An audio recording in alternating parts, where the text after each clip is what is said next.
Hai guys, welcome back to my channel. Jadi di channel hari ini aku bakal membahas lebih lanjut mengenai beasiswa HES atau Hawaii Enrichment Scholarship. Bagi kalian yang baru melihat video ini, kalian juga bisa cek dua video aku sebelumnya karena itu membahas basic atau persyaratan yang perlu kalian persiapkan untuk mendaftar beasiswa HES.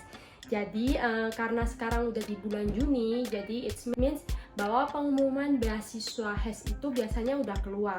Nah, ini aku dapat info dari beberapa penerima beasiswa HES periode 2020 bahwa mereka itu sudah dapat email dari Moe Teto bahwa mereka itu terpilih. Jadi pengumuman untuk tahun ini agak beda ya. Aku nggak tahu tahun-tahun sebelumnya, tapi pada zaman periode aku tahun 2017 pengumumannya itu diumumkan di websitenya mereka. Jadi ada file PDF seperti ini. Dan kalian lihat dong, ada nama aku di situ. Aku akan spot. Nah, kalau untuk tahun ini mereka itu di email secara private. Nah, pada saat zaman gue dapat itu juga kita dapat email sih dari Teto. Dan apa sih persyaratan yang diperlukan untuk tahap berikutnya kalau kamu sudah kepilih jadi peserta beasiswa HES?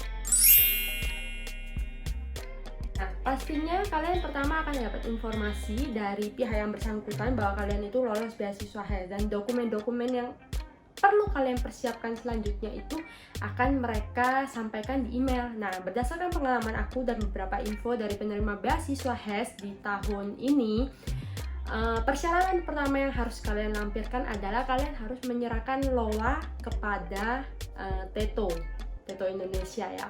Apa itu LOA? LOA itu adalah Letter of Acceptance, yang mana LOA ini akan didapatkan dari kampus atau lembaga learning center yang kalian pilih.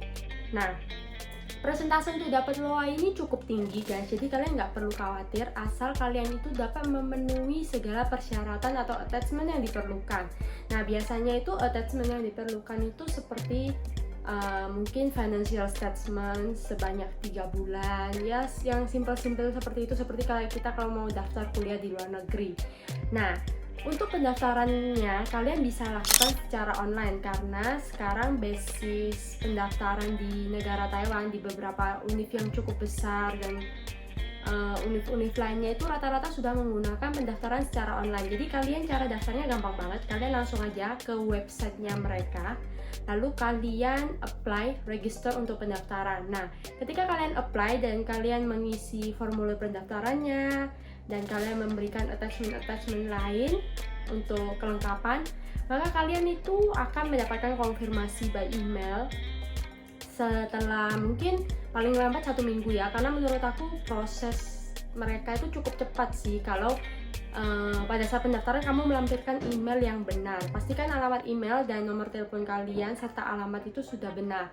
Karena apa? Ketika kamu menerima email, nah kalian itu akan dikirimkan juga letter of acceptance versi PDF file. Jadi ada beberapa kampus yang dia akan langsung mengirimkan LOA versi PDF, ada juga yang dia akan mengirimkan LOA-nya itu melalui via pos.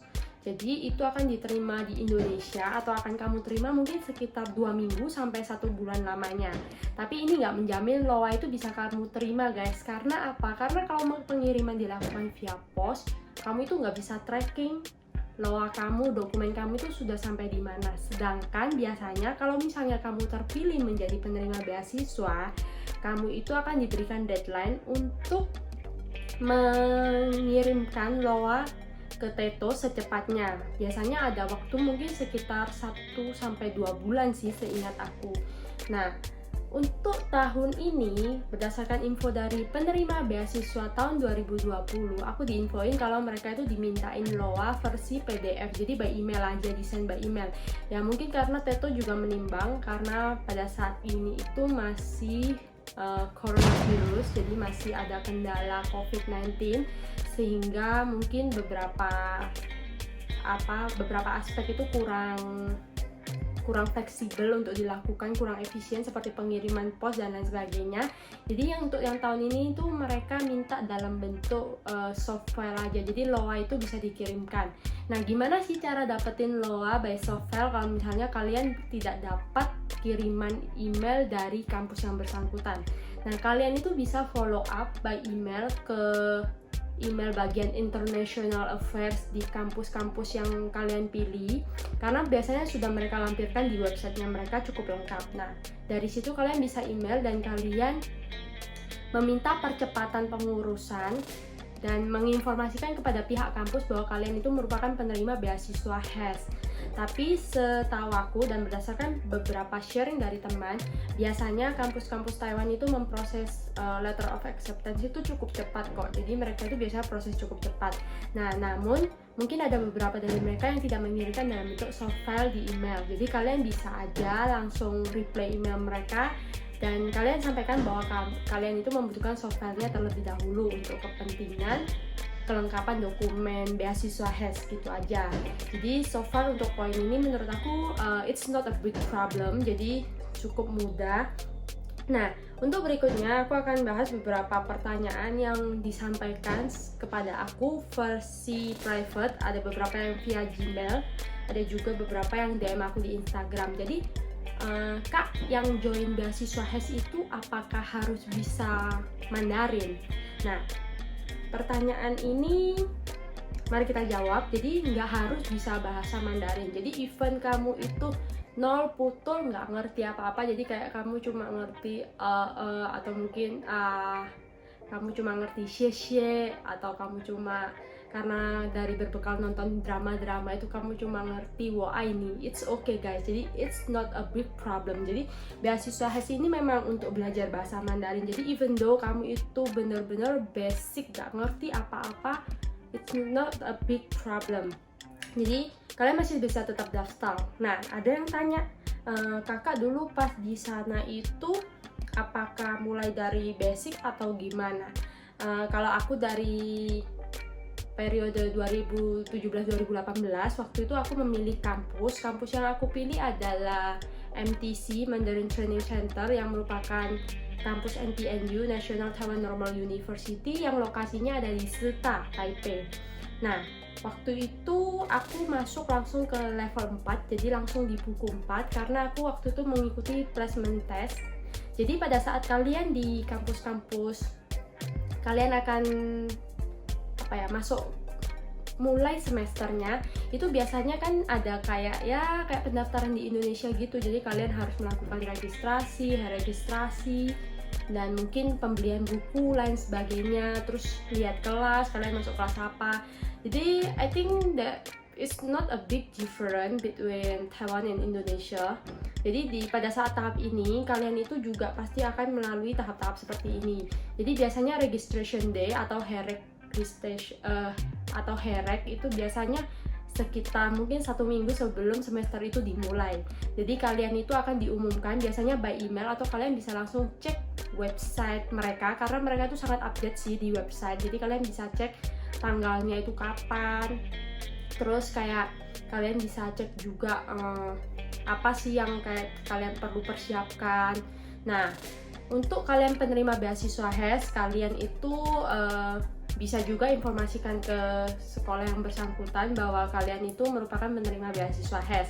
Karena apa? Untuk penerima beasiswa HES itu nanti kayak untuk jalur penerimaan uangnya itu, terus mereka tiap kampus itu bakal kayak ngasih tahu gimana sih caranya kamu itu ngurus supaya beasiswanya itu bisa keluar. Terus kalian harus buka kayak rekening bank khusus untuk menerima beasiswa itu. Jadi nanti bakal ada placement test juga bagi kalian yang mungkin kayak udah pernah belajar Mandarin sebelumnya. Kalian bisa ikutin placement test, jadi kalian bisa tahu kalian masuk di level berapa, sehingga you don't need to wasting time. Tapi bagi kalian yang mungkin kayak udah ngerti bahasa Mandarin dikit tapi kalian kayak merasa masih kurang seret, kalian bisa starting from nol. Kalian bisa starting from the level 1, jadi kamu bisa mulai dari basic, it's okay. Terus ada lagi nih pertanyaan, Kak, kalau mau daftar beasiswa HES itu perlu ada sertifikat TOEFL atau juga HSK nggak? It's kayak pertanyaan ini tuh bisa dijawab iya, bisa dijawab enggak. Karena memang di persyaratan pendaftaran beasiswa HES itu kedua ini nggak dilampirkan. Tapi kalau memang kamu punya, kalian bisa attach, jadi itu sebagai dokumen pendukung untuk branding pada saat para selektor itu memilih penerima beasiswanya. Jadi singkat kata itu ya udah, apa yang kamu punya, apa yang bisa membuat daya jual kamu semakin tinggi itu kalian attach saja pada saat pendaftaran. Jadi sebenarnya TOEFL, HSK itu nggak wajib, oke? Kita lanjut lagi ke pertanyaan berikutnya.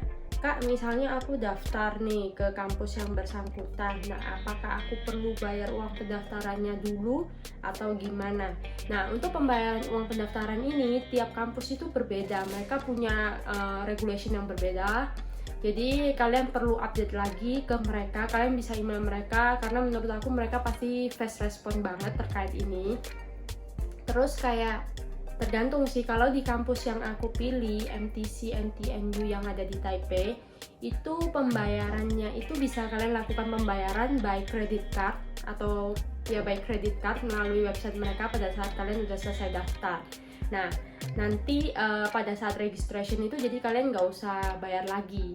Nah, tapi kalau memang kalian kayak kesulitan, misalnya nggak punya credit card atau lain sebagainya, kalian bisa bayar juga pada saat registration atau registration.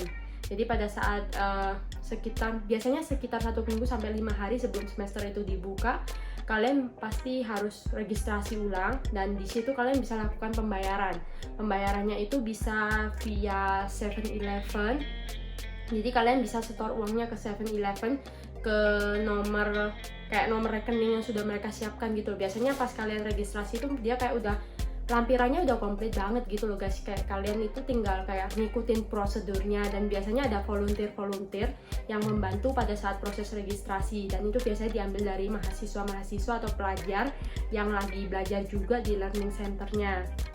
Nanti kalian tinggal antri di depan. Kalau untuk di MTC NTNU sendiri itu pembayarannya via Highlife kalau nggak salah, aku ada satu minimarket kecil di depannya kampus, jadi kalian bisa bayar di situ. Dan pada saat hari pembayaran, hari registrasi itu bener-bener bakal rame banget, karena kayak banyak banget sih mahasiswa dari luar negeri, entah itu dari Vietnam atau dari Rusia, dari Myanmar, dari Thailand. Mereka tuh kayak pasti juga siapin uangnya dalam bentuk cash atau tunai, dan mereka tuh juga ikut ngantri di situ karena mereka kayak membayar uang sekolahnya dong. Dan untuk metode pembayarannya itu apakah harus full atau gimana, itu juga tergantung kebijakan masing-masing learning center ya. Kalau untuk di MTC NTNU, setahu aku sih harus bayar 1 semester full, even though kayak lu itu penerima beasiswa HES, tapi lu tetap harus bayar full di muka. That's why di video-video sebelumnya kalian bisa tonton, aku bilang bahwa kalian kayak harus nombok dulu di depan. Nombok itu kayak kalian tuh kayak harus siapin uang dulu di depan, kalian harus kayak tanggung terlebih dahulu sebelum beasiswanya cair, karena sistem pencairan beasiswanya itu kayak nggak bisa di depan gitu loh. Dan kayak kampus MTC NTNU itu kayak tetap mengharuskan kamu tuh bayar dulu full di muka dan nggak bisa dicicil. But another information that I got from my friend, jadi kayak ada beberapa teman yang mungkin dia itu melakukan studi belajar bahasa di Kaohsiung, ada juga yang di Taichung. Jadi tergantung kembali kebijakan kampus. Kayak di kampus mereka itu mereka bisa membayarnya cicil selama 3 bulan. Jadi pada saat kamu datang itu kamu boleh bayar 1 bulan terlebih dahulu. Meskipun 1 semester itu isinya 3 bulan, kamu boleh bayar 1 bulan terlebih dahulu. Dan ada juga yang dia itu karena ngerti kamu itu penerima beasiswa HES, itu kamu boleh bayar 1 bulan lebih lambat. Jadi pada saat beasiswa kamu udah cair, baru kamu bayar, itu juga nggak apa-apa. Jadi ini semua kembali ke kebijakan kampus masing-masing ya guys. Tapi intinya itu tetap sama sih, kamu bakal tetap bayar, cuma metodenya bayar di depan, bayar di belakang, bayar dicicil atau gimana, itu aja sih yang membedakan. Tapi mereka pasti kayak bakal bantuin sih, karena prosedurnya itu bener-bener sangat jelas banget, kayak ada fotokopiannya dan terlampir sangat jelas.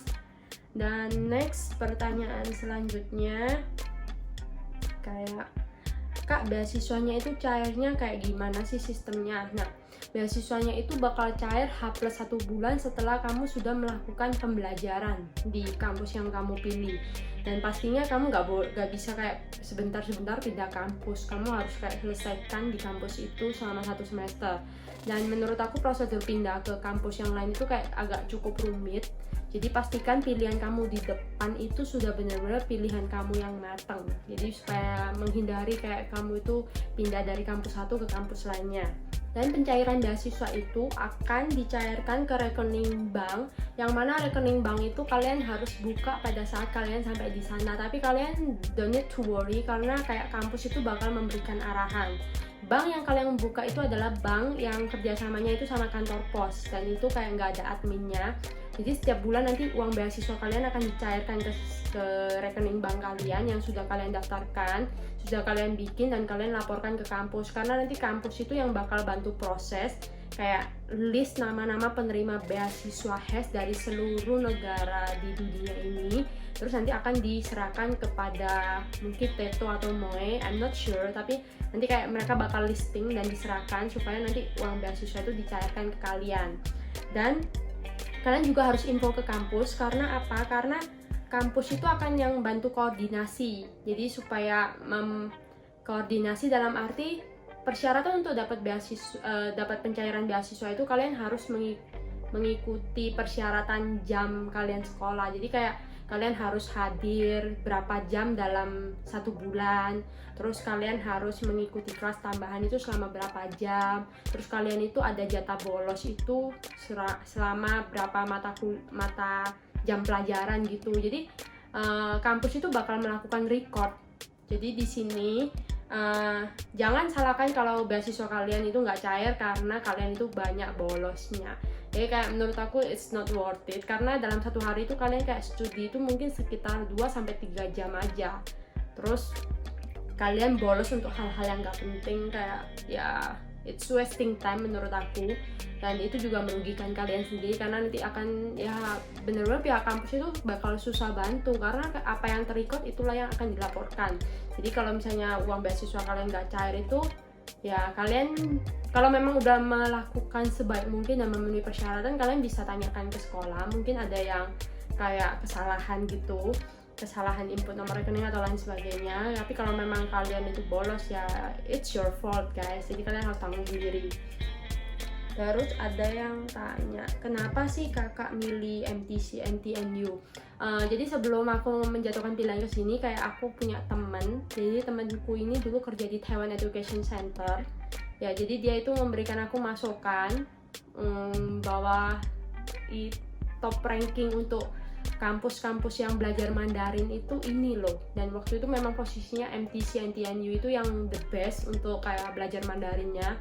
Terus waktu itu ya aku kayak nggak pikir panjang sih, memang sih untuk dengan beasiswa HES hidup di Taipei dan kuliah di MTC NTNU itu kayak agak susah sih untuk memanage keuangannya, karena bakal press banget.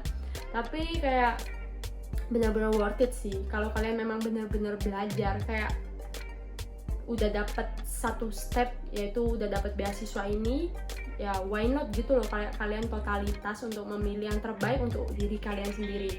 Ya aku bukan said that other kampus itu nggak baik, tapi kayak MTC ini menurut aku kayak atmosfernya mendukung banget. Terus kayak pilihan kelasnya itu juga banyak, metode pembelajarannya itu juga cukup asik. Itu salah satunya. Contoh simple nih ya, contoh simple, ada satu aku sharing sama teman penerima beasiswa. Dia ngambil di universitas di Taichung. Jadi waktu itu dia kalau nggak salah masuk level 3 atau level 2, I'm not sure. Jadi kayak pada saat semakin levelnya semakin tinggi, pilihan kelas di sana itu kayak makin dikit, bahkan nggak ada pilihan kelas. Jadi kayak cuma satu kelas dan dengan teman-temanmu yang sama terus. Jadi kamu itu kayak nggak bisa berpindah kelas. Sedangkan kayak di MTC NTNU itu pilihan kelasnya banyak untuk tiap level. Dan kalau misalnya jamnya kayak kamu nggak sesuai, kamu bisa ganti. Mungkin ada beberapa kan kayak aku pengennya nih sekolahnya itu siang aja, aku itu pengen sekolahnya itu agak sore, atau aku pengen itu selalu di pagi supaya nanti sorenya aku bisa melakukan aktivitas yang lain, misalnya pergi jalan-jalan dan lain sebagainya. Jadi itu kembali ke kalian guys.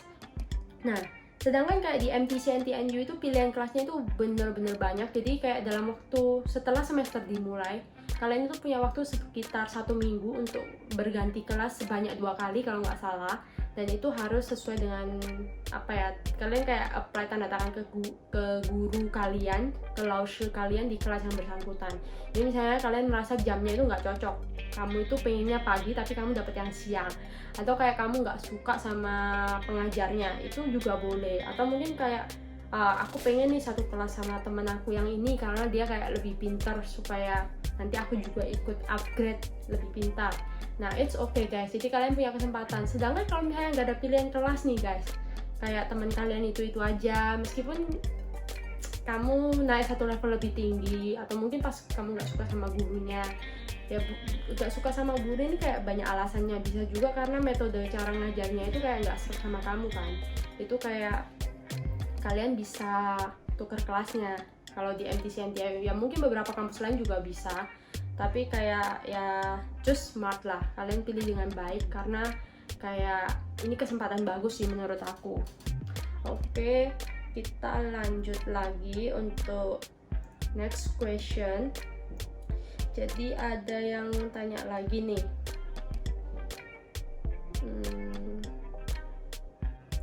oke, ini pertanyaan, Kak, pada saat kakak daftar itu prestasi akademik seperti apa sih yang kayak perlu dipersiapkan?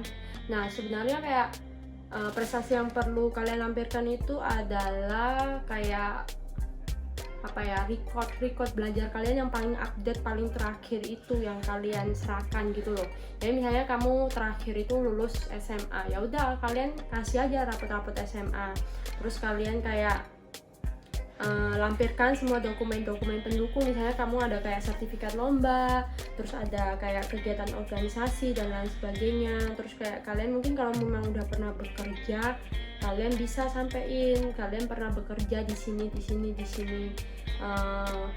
That's all sih. Jadi kalau untuk kayak prestasi akademik hampir sama seperti yang tadi pertanyaan yang TOEFL atau HSK. Jadi kalau kamu punya more yang bisa kalian tonjolkan, if you have more, ya show it gitu loh, berikan kepada mereka semua supaya kayak mereka itu bisa jadikan bahan pertimbangan seleksi. Meskipun sampai saat ini kayak seleksinya semua by dokumen kan, jadi kayak benar-benar nggak tahu sih gimana sih cara milihnya. Jadi kalian lampirkan aja kayak gitu. Terus kayak LOA itu wajib nggak sih dikirimin? Nah, LOA itu kayak bener-bener kayak harus kalian persiapkan dan kalian kirimkan ke Teto. Why? Karena kayak Teto itu pasti harus memastikan dong kalau kalian itu pergi kayak bener-bener kalian udah ada arahan sekolah, kampus apa sih yang pengen kalian pilih, dan kalian itu kayak sudah punya planning yang matang gitu loh, bukan hanya kayak asal daftar beasiswanya terus kayak kalian itu sampai situ nanti baru milih kampusnya, kayak terlalu lama kan. That's why kayak butuh LOA gitu. Jadi LOA ini sebenarnya kayak salah satu gambaran singkatnya itu seperti kayak undangan dari kampus yang bersangkutan. Oke, kita lanjut ke pertanyaan berikutnya. Kak, aku dapat beasiswanya 6 bulan nih, ini maksudnya gimana ya aku ngambilnya? Padahal di periode email penerimaan beasiswa itu katanya periodenya 1 tahun. Jadi gini guys, biasanya itu untuk periode penggunaan itu kalian bisa pakai dari bulan September tahun yang bersangkutan sampai bulan Agustus tahun berikutnya. For example ya, aku bikin contoh untuk tahun ini aja. Jadi pendaftaran beasiswa HES itu terakhir tutup akhir Maret 2020. Pengumumannya bakal sekitar bulan Juni 2020. Dan kemudian akan dipergunakan untuk periode September 2020 sampai Agustus 2021. Nah, jadi kalian itu kalian lihat September 2020 sampai Agustus 2021 itu kan 1 tahun tuh jaraknya. Nah, dalam 1 tahun ini ada 4 semester kalau misalnya kalian ambil sekolah bahasa, karena 1 semesternya itu 3 bulan aja.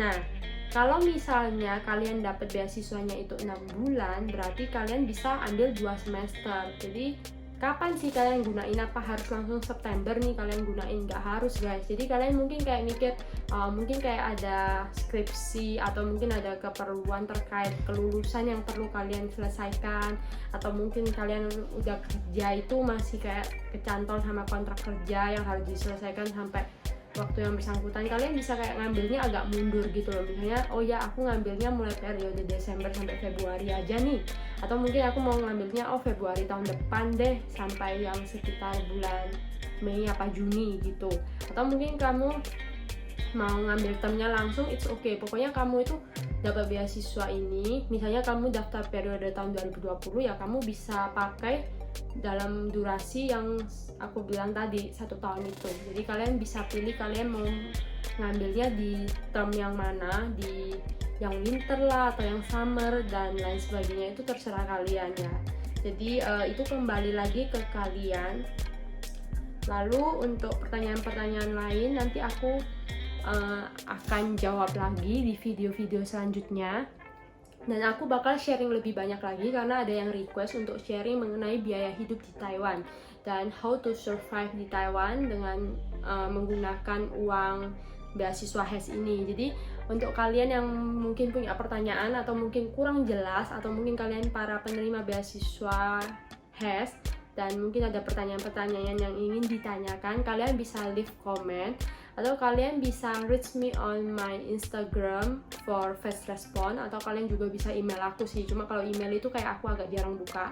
Kalian bisa list saja pertanyaan kalian, nanti aku akan jawab di video-video berikutnya, atau mungkin ada saran untuk pembahasan topik berikutnya, kalian bisa leave comment aja guys. Jadi thank you for watching this video, don't forget to subscribe. Jadi bagi kalian yang masih ingin tetap tahu update berikutnya, kalian jangan lupa subscribe video ini dan jangan lupa nyalakan loncengnya supaya kalian bisa dapat notif kalau misalnya aku upload video baru. Jangan lupa like video ini dan share ke teman-teman kamu. Thank you guys.